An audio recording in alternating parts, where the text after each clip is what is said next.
এবার রাজনন্দিনী নিজে এসে অপর্ণাকে বারণ করলো যে আজকে কাল রাত্রি আজকে মুখ দেখতে নেই। হ্যাঁ সুপ্রিয় দর্শক, চিরদিনই তুমি যে আমার ধারাবাহিকের নতুন পর্বে আমরা এমনটাই দেখতে পারবো। বিস্তারিত জানতে চাইলে এখনই ভিডিওটা একটি লাইক দিয়ে চ্যানেলটিকে সাবস্ক্রাইব করে একদম শেষ পর্যন্ত দেখতে থাকুন। গল্পের শুরুতে আমরা সবাই দেখতে পারবো যে আর্যত রাতের বেলা বাগানে দাঁড়িয়ে দাঁড়িয়ে গিটার বাজিয়ে সুন্দর একটি গান গাইতে থাকে।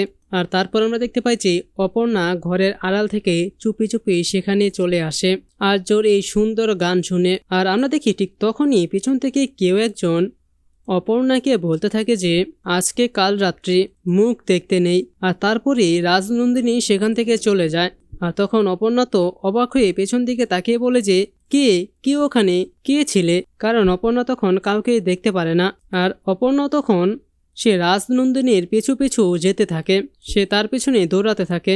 আর আমরা দেখব তখন এটা দেখে ফেলে আর্য সিংহ রায়ও। আর তখন আর্য অপর্ণার পিছু পিছু দৌড়াতে থাকে। তো সুপ্রিয় দর্শক, কি ঘটতে চলেছে মূলত সামনে, রাজনন্দিনীর ইতিহাসটাই মূলত কি, যেটা এখনো কিন্তু আমাদেরকে দেখানো হয়নি যে আসলে রাজনন্দিনীর সঙ্গে কি হয়েছিল বা কারা করেছিল।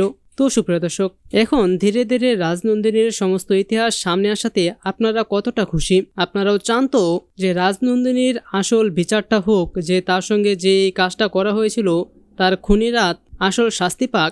আপনারাও যদি এরকমটাই চেয়ে থাকেন তাহলে সেটি নিচে কমেন্টে জানিয়ে দিন।